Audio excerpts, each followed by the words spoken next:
Assalomu alaykum hurmatli anglovchilar. Huzuringlarda ustoz Muhammad Yusufning Qur'oni Karim qandoq kitob nomli asari. Yoqtirib anglag'aysizlar. A'udhu billahi minash shaytonir rojim. Bismillahir rohmanir rohim. Ikkinchi bo'lim Qur'oni Karim tafsirlari.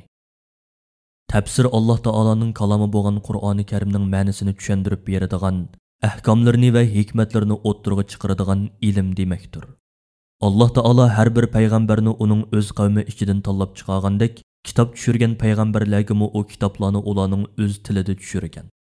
Qandaqlı bir peygamber eveteyli, biz onu öz kavmige Allah'ın buyurganlarını bayan qıp bəsun deb, öz kavminin tilide sözleydiğen qıp evettik. Sure İbrahim 4. ayet. Samavi dinning oxirgi payg'ambari Hazreti Muhammad alayhissalom Arab yerim orlida dunyoga kelgan va shu joyda barliq insoniyatga payg'ambar qilib avatilgan bo'lib, uningga tushirilgan Qur'oni Karim uning qavmining tili bo'lgan arab tilida tushirilgan. Shubhisizki sizlarni tushunsin deb uni arabcha Qur'on qilib tushirdik. Sura Yusuf 2-oyat. Arablar o'zlarining tilida tushirilgan bu kitobni yaxshi tushunatdi, ma'nosini obdan bilatdi. Ammo bu kitob garchi arab tilida tushirilgan arabcha kitob bo'lsa-mu, u o'zining stilistikalik ifodalash usuli, fasahati va mo'jizasi bilan arablarning so'zlaridan alohida farqli edi. Shunga Qur'oni Karimning ma'nosini tushunishda arablarning hammasi bir xil emas edi. Hatto sahobalarning oyatlarning ma'nosini tushunishda bir xil emas edi. Ular tushunmagan oyatlarning ma'nosini payg'ambar alayhisalomga murojaat qilib, payg'ambar alayhisalomning o'zidan o'rganatdi. Payg'ambar alayhisalomning vafotidan keyin bir-biridan so'rab o'rganatdi. Payg'ambar alayhisalomning sahobalariga tushuntirib berganlarining hammasi uning Qur'oni Karimni tafsir qilganligi edi. Demak, Qur'oni Karimni tafsir qilish payg'ambar alayhisalomning zamonidan boshlangan bo'lib, payg'ambar alayhisalom tunji mufassir hisoblanadi. Shuningdan keyin zamonimizga qadar Qur'oni Karimni tafsir qilish ishi davomlashib kelmoqda. Qur'oni Karimning tafsiri bir qancha bosqichni boshdan kechirgan bo'lib, ular tuvandikicha. Birinchi bosqich. Payg'ambar alayhisalomning tafsir qilishi. Shaksiz haqiqat shuki, payg'ambar alayhisalom Qur'oni Karimning jonliq tafsiri edi. Chunki payg'ambar alayhisalom Qur'oni Karimni o'zining hadislari va amaliyati bilan tafsir qilib beradi.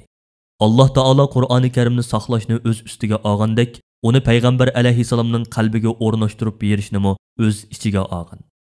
Bu vaqtda Alloh taolo mundaq deydi: Qur'onni haqiqatan biz tushirdik va uni albatta o'zimiz qo'g'daymiz. Sura Hijr 9-oyat. Ey payg'ambar, sana vahiy tushayotgan chaqda uni esingga ilib olishga oldirab tilingni midirlatma. Chunki u vahyini sening dilingga to'plash va uni sana o'qitish bizning mas'uliyatimizdir. Shunga biz uni sana Jibril orqali o'qib berganda, sen uni jim turib anglagin. Ondan uni tushuntirib berishmo bizning mas'uliyatimizdir. Sura Qiyomat 16-17-oyatlar. Ondan Alloh taolo payg'ambar alayhisalomni Qur'oni Karimni kishilarga tafsir qilib berishga buyurib mundaq degan: Biz sana bu Qur'onni insonlarga tushirilgan ahkomlarni bayon qilib bersin, ular tafakkur qilsin deb tushirdik. Sura Nahl 44-oyat. Shunga sahobalar tushunamagan oyatlarni payg'ambar alayhisalomdan so'raydi. Payg'ambar alayhisalom ularga eng mukammal shaklda tushuntirib beradi. Qur'oni Karim sop arab tilida tushirilgan bir arabcha kitob bo'lganlikdan, sahobalar oyatlarni umuman to'liq tushunib ketolganlikdan, ularning payg'ambar alayhisalomdan so'raydiganlari faqat tushunish qiyin bo'lgan oyatlar ustida bo'ladi. Shunga ular hamma oyatning tafsirini so'rab o'ltirmaydi. Masalan, iymon etib, iymoniga har qanday bir zulmni, mushriklikni aralashtirmagan odamlarga kelsak, azobdan aminlik ana shularga xosdir. Ular to'g'ri yo'lni topqichilardir degan oyat tushgan chaqda bu oyat sahobalarga qattiq eg'ir keladi. Sura An'am 82-oyat. Ular payg'ambar alayhisalomning huzuriga berib, "Ey Rasululloh, oramizda o'zga zulm qilmaydigan kim bor?" deb so'ragan. Payg'ambar alayhisalom ularga bu oyatni yana boshqa oyat bilan tafsir qilib berib, "Bu oyatdagi zulm sizlar tushungan zulm emas. Sizlar yaxshi banda Luqman Hakimning, ey o'g'lim, Allohga sherik keltirmagin. Chunki sherik keltirish haqiqatan cho'ng gunohdir" degan so'zini anglamadinglarmi degan. Sura Luqman 13-oyat. Demak, oldingi oyatdagi zulm degan so'z Alloh taologa sherik keltirish degan ma'noda kelgan. Odatda sahobalari so'ramasimi payg'ambar alayhisalom ba'zi oyatlarni tafsir qilib beradi. Payg'ambar alayhissalom Qur'oni Karimning hammasini tafsir qilganmi?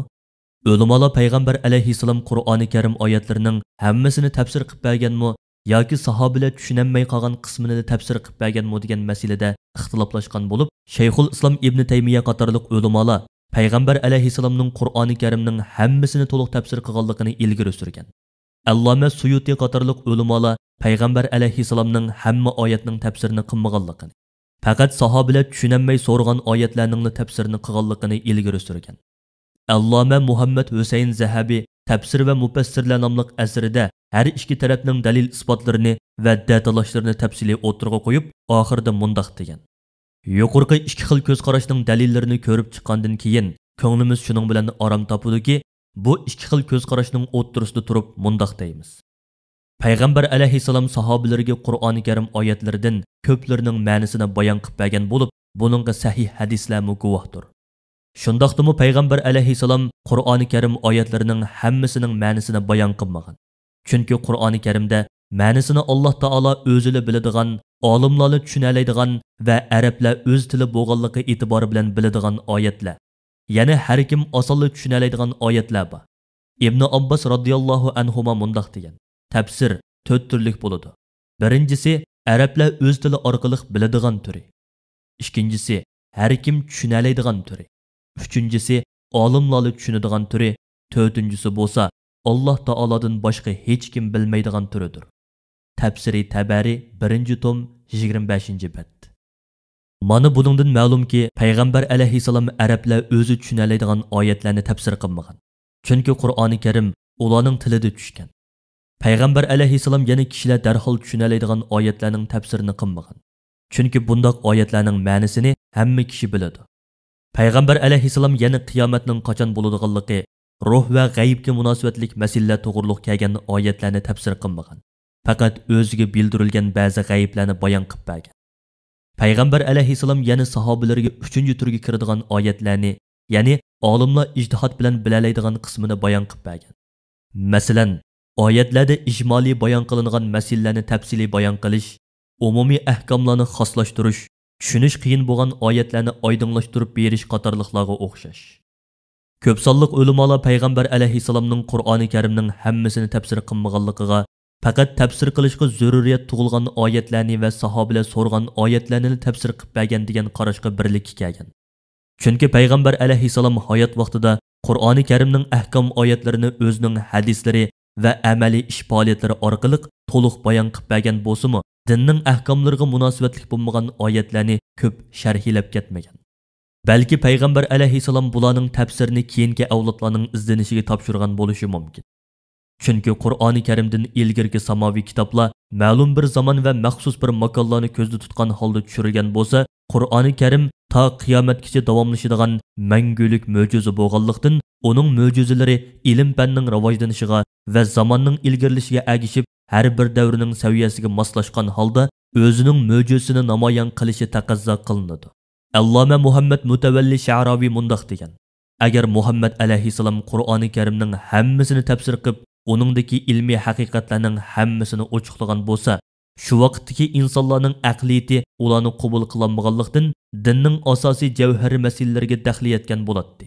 Agar Qur'oni Karimni kishilarning shu vaqtdagi aqliyati va ilmiy saviyasiga moslashtirgan holda tafsir qilgan bo'lsa, keyingilarning Qur'oni Karimni tafsir qilish yo'li tamoman etilgan bo'lib, ilm-fan asrida maydonga chiqib turadigan Qur'oni Karim sirlarini tafsir qilib, yetishga imkoniyat bo'lmagan bo'ladi.